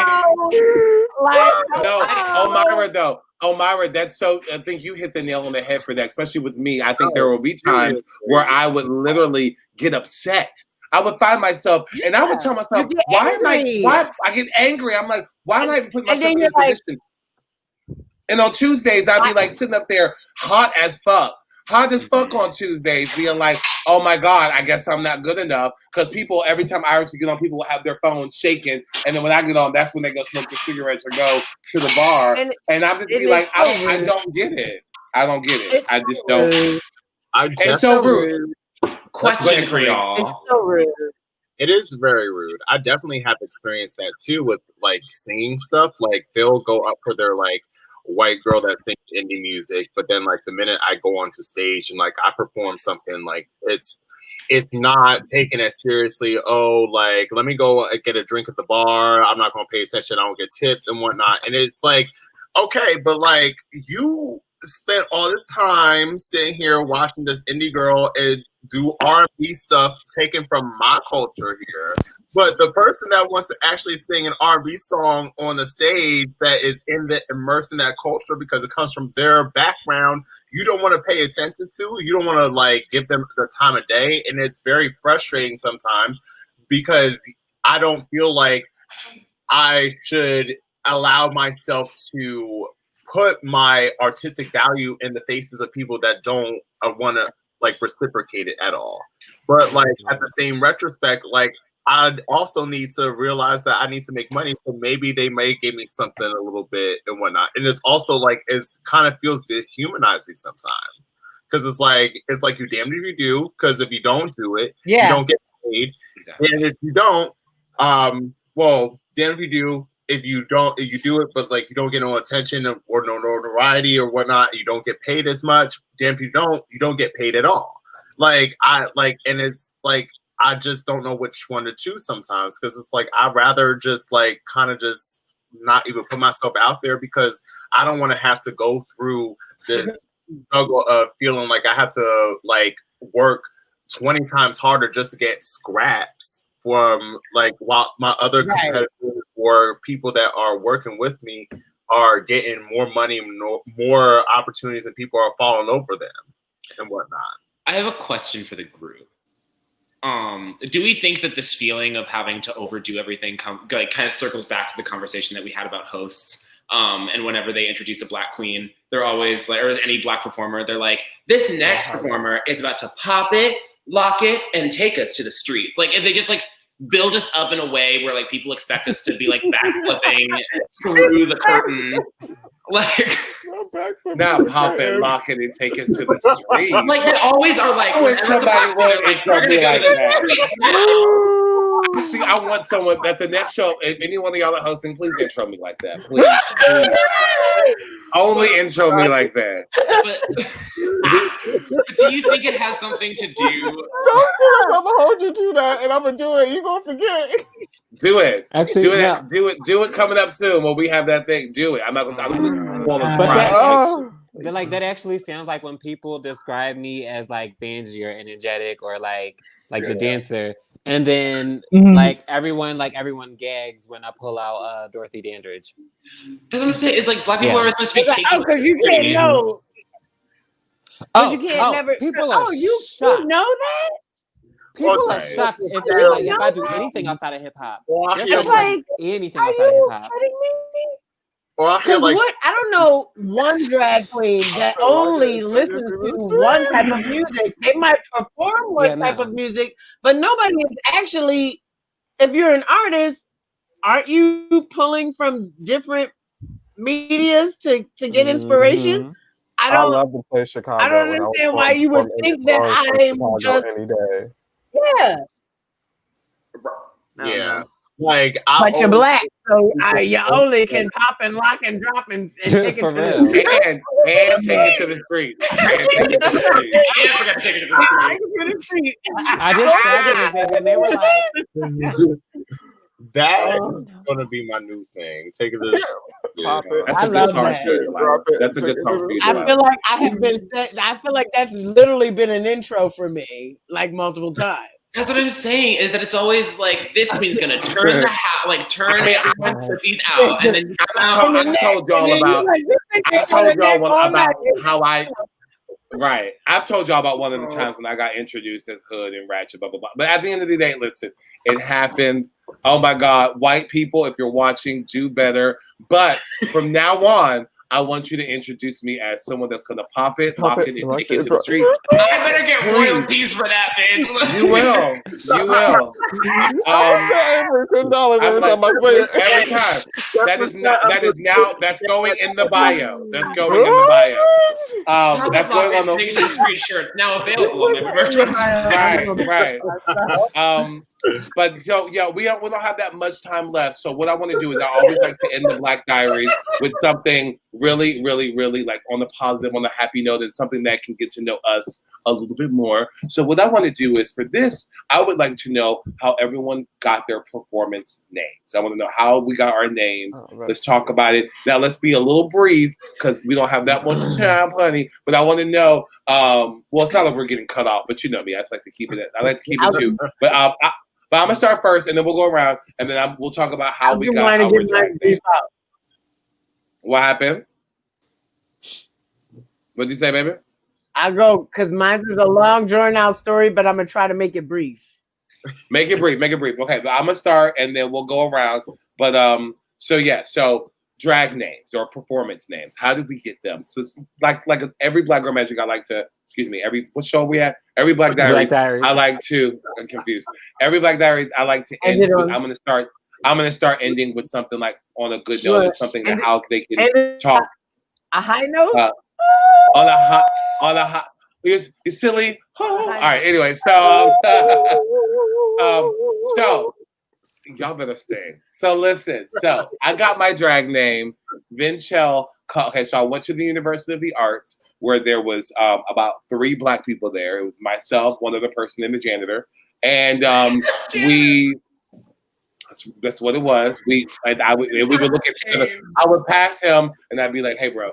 And so literally, he would look at me, be like, "You go here." I'm like, "Yeah, child." So anyway, I went to the arts. Very, very white. The theater department. So pretty much, my best friend, one of my best friends, so I'm still friends with today, Alan. We were freshmen going through the upcoming freshmen because we were about to be sophomore. And they, of course, for the theater department, you have to send headshots. And when you send your headshots in, blah, blah, blah. So Alan and I, of course, were being hoes. We were like, what boys are cute? Where the bottom's at? We were like, we're going through. But anyway, so we were like going through. We were like, what's popping today? Blah, blah, blah. And so we were flipping through. And I just remember seeing this because it was white. But then we landed on this beautiful Black girl. She was like posing like this. And I was like, what is she doing? Her name was Vinchel. Now, my real name, my given name is Vincent. So when we saw Vinchelle, we were like, shut the fuck up. No way. Not a girl named Vinchelle. We were like, they planned this. So everybody called me Vinchelle behind her back throughout college. That was my name, Vinchelle. My best friends called me Chell, all behind her back. She had no clue. And so then when I decided to do drag, I also had Shea Butter Work in my mind because I love Shea Butter. And I love Shea Butter Work. So I was like, So when I first started, it was Vinchelle, a.k.a. Shea Butter Work. Now, I had to use Vinchelle because there was no other name I could ever use because that is the name. I hear that name and I'm used to it. I will never forget. Vinchelle and I were all in this show. It was an all-black show. It's so beautiful. We were in this show in college, and it was like a 16-hour rehearsal, and somebody kept yelling out Vinchelle's name, and she was sitting beside me, and I remember I looked over, I was like, what? But then I remember she looked at me, everyone looked at me, and I was like, oh my God, I'm so sorry. But anyway, long story short, she knows I have her name. She follows me on the gram. She loves it. And she's also a beautiful, beautiful woman, so I'm very happy that I'm like inspired by her. She's also African as well. So we both kind of had that bond. That was like, we really both clicked and had that bond. And then Shea Butter Work is now kind of dropped. It's like my Sasha Fierce now, only because it's just too much to print on flyers. I don't ever want to say all that all the time. But yeah, so that's how I got my name. So someone else can go. Are we just going around the table? Yeah, we'll go around. Yeah, go around. Should we go around now? Okay, all right.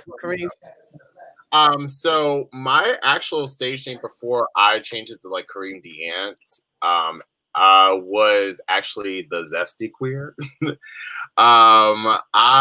Yes. So I love that. I remember that. So the reason why I named myself Zesty Queer, no, it was called King Zesty Queer. The reason why I named myself this because one day I got into a Twitter argument with this girl and she was really like being homophobic and whatnot, and I called her out on her bullshit, and she told me to take my zesty ass out of her mentions. So I thought it was funny, I got a really laugh at it. So like I changed my name to Zesty Queer on Twitter for a little bit and like kind of trolled her for it. And it kind of just stuck. So I used that for a while. And then one of my friends was like, was going to school for business marketing for music and the entertainment business. It's like, I don't think that would be a marketable name. So they were like, why don't you use your own name and like try to figure out how to like maybe make that marketable. So I tried to use Kareem, like Kareem permanently, but then I realized that there was a lot of artists out there already named Kareem. So I was like, so how do I make this unique? So I took the first initial of my middle name and the last three letters, the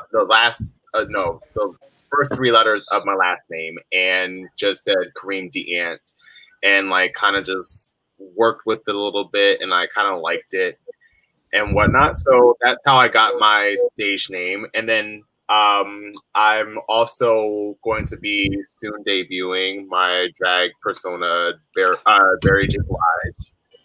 So Blige, yes!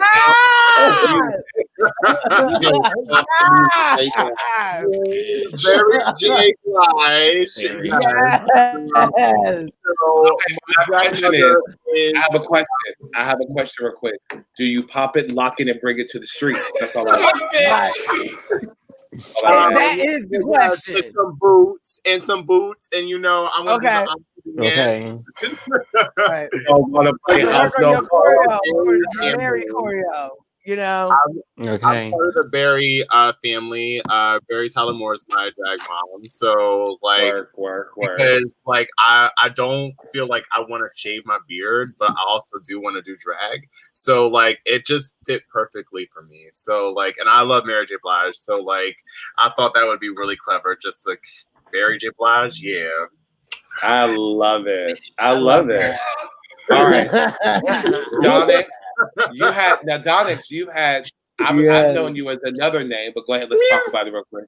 Before we go on that, it's definitely marketable because you could have had hot sauce bottles that said Zesty Queer hot sauce because you're black, and you could have sold that merch. But next, and chicken wings, look, I would have them. But next, Oh my gosh! Oh, now I'm on the again. Before I got this name, my name was Kitty Loves It. Insert laugh track now.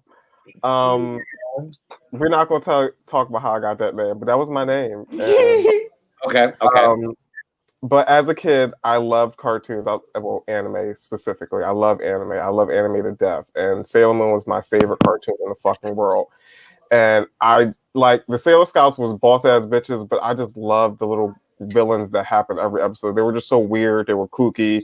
They had this different look. It could have been a whale made into a woman. It could have been a cat turned into a chick. And it was really intriguing to me. So I watched this other cartoon called Steven Universe, and there was a specific gym on there called Sardonyx. And it was just this kooky, weird, random, like articulate, just weirdly like in their mind gym. And I enjoyed it so much.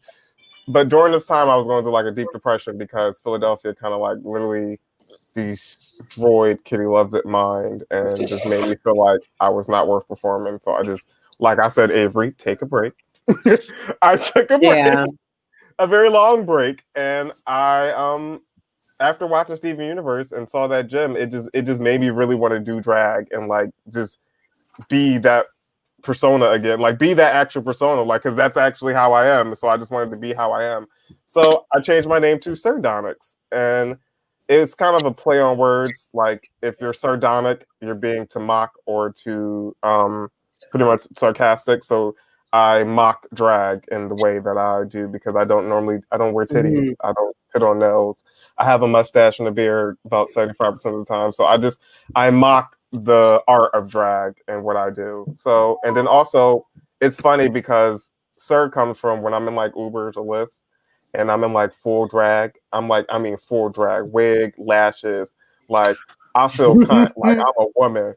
And they drop me off and they were like, "Have a good day, sir." And I'm like, "Thank you." Yeah, so, I've got that. My Uber and my Lyft says "sir." My first name on my Uber and Lyft is "sir." So when you drop me off and pick me up, you say, "Hi, sir." I'm like, "Hello, how are you?" Yeah. Oh, I love it. Well, right. Can I just say that I'm very, very happy that you came back because I do remember you leaving for a little bit, and I do remember the mistreatment that you got. But I'm very, very happy that you decided to come back and you came back in your truest form, and you said fuck the standards. Because I know you were doing a lot of pageants and all that stuff, but now it's good that you were like, but I'm just happy that you came back your truest form. Because I do think that we would be at a loss if we didn't have Sardonyx in the scene. So I'm very, very happy that you are back and you are with us. And speaking of pageants, anyone who is starting out in drag, do not think pageants are some like shit ass fucking scene. Pageants will teach you a lot about yourself. Pageants will teach you a lot about drag. Pageants will teach you a lot about professionalism. I would not be the person I am today if I did not start in the pageant scene. At least do 1 or 2 pageants. Even if it's some bar pageant, do at least 1 or 2 pageants. I do say every queen, every performer should do a pageant just once. Like I'm not hold on, where the fuck is my no. But I do think that doing a pageant, I will say I have no desire to do pageants, but I did do one, and she placed in the top 3 when she did it first time. But when I did it, I felt like it challenged me, and I do feel like everyone should at least dabble into that because it will challenge you and it will set you up for a little bit more success. So and it will teach you the professional side of drag, and it'll get you ready for like what's to come because pageants is brutal, and it makes you drag is brutal. Yeah, drag is brutal. Drag is brutal. Avery, talk. You are the newest one up here. How did you get your drag name? So, I've gone through a lot of drag names actually because I've wanted to do drag since I was 16, and I was like, originally, I was like at home. I was a freshman in college, and I was like, I need a name that's like, I needed a pun name. I knew I needed a pun name because I was not taking this seriously. And then I looked over to my right, and for some reason, I think I like did a monologue back when I was like 13 from like You're a Good Man, Charlie Brown. And I had like a Charlie Brown shirt, and I was like, you know what? I'm Charlie Brown Sugar. And then I was like, went through as Charlie Brown Sugar, and I changed it like 5 more times. I was Mason McMatrix. I was Herpes the Fashion Clown. That's a lot of complicated names to be Girl, I could never just keep it simple. And then finally, on my 18th birthday, it was a drag-themed birthday party. I was up in drag. And I opened a baby girl name website and went through every single name trying to come up with a pun for every single name. And the two that I was stuck between were Everly Vestovon and Avery Goodname. And I was trying to figure out between the two. And then literally, like, I chose Everly first and then realized that was a very white European model name. And I said, it was very white. So I switched it to Avery Goodname just because I feel like it made more sense with who I am just like as a person and who I wanted to be as a performer. And now here I am. It was literally just me like going on a baby naming website and being like, what's funny here? It's not a cute story at all. I'm here for that. I'm here for that. All right. I just got the joke. I just want to say. Oh my gosh. Okay, Omyra. I never knew. I want to know this. I never knew this. I want to know. Yeah, me neither. Yeah, so like I said, like I was in a dance group. We were very androgynous. It was me. At any time, it was me, 2 boys and 2 girls at any time. But our thing was we like to like dress where you couldn't tell who was a girl, who was a boy, androgynous and stuff like that. But we wanted to perform in clubs, in the gay clubs, and they at that time, this is right before all of RuPaul's and stuff like that was coming out. It was like gay was like a thing and drag was like a thing, but like they weren't trying to feature us coming up in the club. Like, we don't know what y'all doing here. Like, we don't know what this is. So I just was like, basically like, I'm going to do drag. Like, I'll do drag so that we can at least get in where we're trying to like get into to at least perform. And then, so we talked about that. And then weeks later, we went to a drag performance and they were having open calls the next week. And my friends signed me up without me knowing. And then I come from, so this was a Sunday. And then I come from work on Friday. So they let it go a whole week, right? Whole 5, Sunday, Monday, Tuesday, Wednesday, Thursday, Friday. And Friday I get off work and they're like, so you got a performance on Sunday, right? Wow. And I'm like, what? For what? And so we went through like my whole thing is like everything, like, so my drag, anything that I do artistically, creatively has always been inspired by like the women in my life and like characters, because I love movies and I love TV and all that stuff like that. So my best friend Lou Antone, he's like my choreographer for the group, and he was like, so what will your first name be? And I was like, I don't know. He was like, well, you were really enthralled with like this model at the time, Omyra. She is the girl who plays, I forget her name, but she goes like this in the X-Men, and then it like shatters like things like that. So she claps and like things like shatter everywhere and stuff like that. It's like the 3rd X-Men or something like that. But her model name is Omyra, but it's Omyra. So I thought that was a cool name. So I said Omyra, and he was like, that's cool. And then like Lynn comes from, I used to love me some girlfriends, right? So Lynn was my favorite. Lynn was like my best friend. Like, I feel like I would have always had a friend like Lynn. I low-key thought I was like her on certain instances. And so Lynn, from girlfriends, Josephine Baker is my idol. And my favorite actress in the world,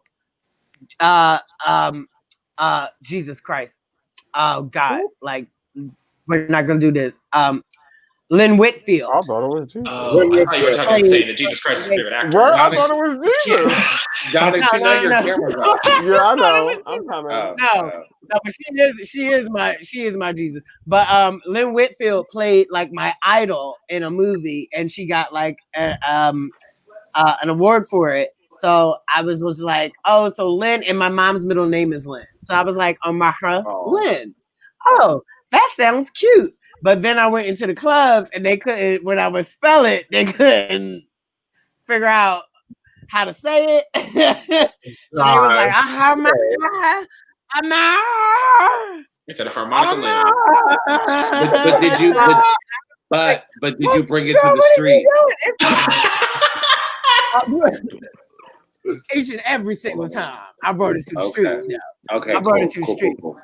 Yes, and I hit him with a little Latin too, because Lou he's Puerto Rican, and that's how I got all my I could do me a little Selena's and stuff like that. My chops were going like doing that, all that shit.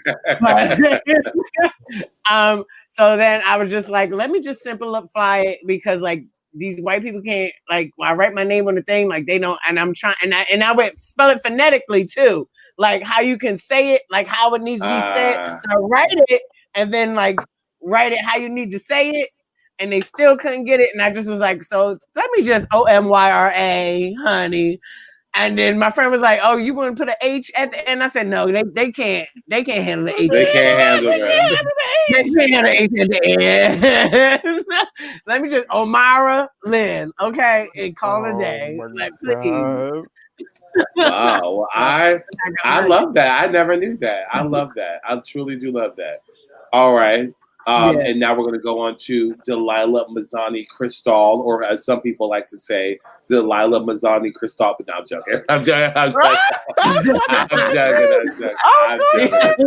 Leave baby alone. Don't talk about Dalyla, Mizani, Cristal. No, I'm kidding. I'm not going to do that to you. I ain't going to do that to you. You ever had an easy...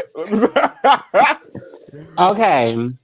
So my drag name actually came from like a couple spectrums, especially it's a lot of reasons behind my name, like, period. But before my name was my name, it was a stage name. But I remember watching this movie called How Stella Got Her Groove Back with my cousin. And first I thought it was bizarre that was Whoopi's role of all things. I'm like, Whoopi named Dalyla? I don't get it. But then here's the part. But then here's the part that got me. I was like, mind you, I was young. I was a teenager when I saw this movie. Please forgive me. Okay. I did not have the eyes of today. Okay. Oh my god. No. But here's what made me want the name. My favorite part is when Whoopi or Dalyla is at work, and then she's up in the mirror, and then she's just digging in the male's underwear, like getting the stuff into something. Share with your friend. Yeah. That was my favorite part. So I'm like, yeah, that is me. Just up in dudes' underwear all the time. Just share with your friend. And also, you know what? Like, I don't really talk about the biblical term or the biblical story behind Dalyla, but there is a biblical story, and I am obsessed with that story. Because, like, while I am a woman, I've always felt a special connection to hair, and I know that's Samson's half of the story.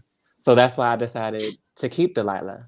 Now, Mizani Cristal. Mizani is a hair brand. And I was going to ask you if that's what that was. Yeah, Mizani is a hair brand, and I've been doing hair since I was 5. And I got Cristal, of course, when I met Saphira Cristal. And we go back and forth on this all the time. Saphira always asks me why won't I just drop Mizani and just keep Cristal. I said, because I like being Queen DMC. I like that. I like having DMC in my name. That's boss as shit. That's hip hop. That's gutter. That's black, and it's unapologetic. I like it. And it takes it to the street. And I love the way you explained that too. I love that though. That Mizani. I love that. I like that too. I was gonna ask you. Because I know the Mizani brand well, because I used to have hair back in the day. I remember braiding your hair. Yes, you did. But I do remember. Mizani, you did braid my hair. I do remember that. Bitch, hair. I had a ponytail. I had them coils. I had that coil. But I used the Mizani products, but I was always curious if that's what that was. And now I get it because you do hair, and I love that, Dalyla.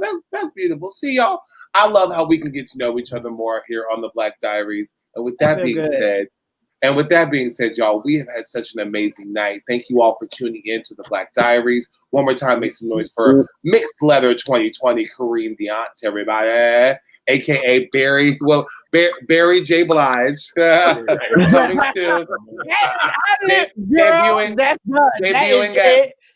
Debuting at Black Girl Magic too. Barry. Oh my God. And then we have also the lovely Sir Donyx with us tonight. Always working the looks and the stunts and just the makeup. Always. And then we have, of course, the lovely your current Black Girl Magic Digital Diva Showdown winner, reigning, honey, Avery Goodname. And then we also have the legend themselves, Omyra, Lynn, and look at Isis.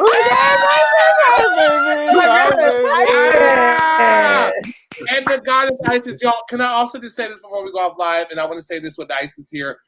Isis is the reasons why a lot of people perform. Come back. Isis is the reason why a lot of people perform. Isis always opens up the stage.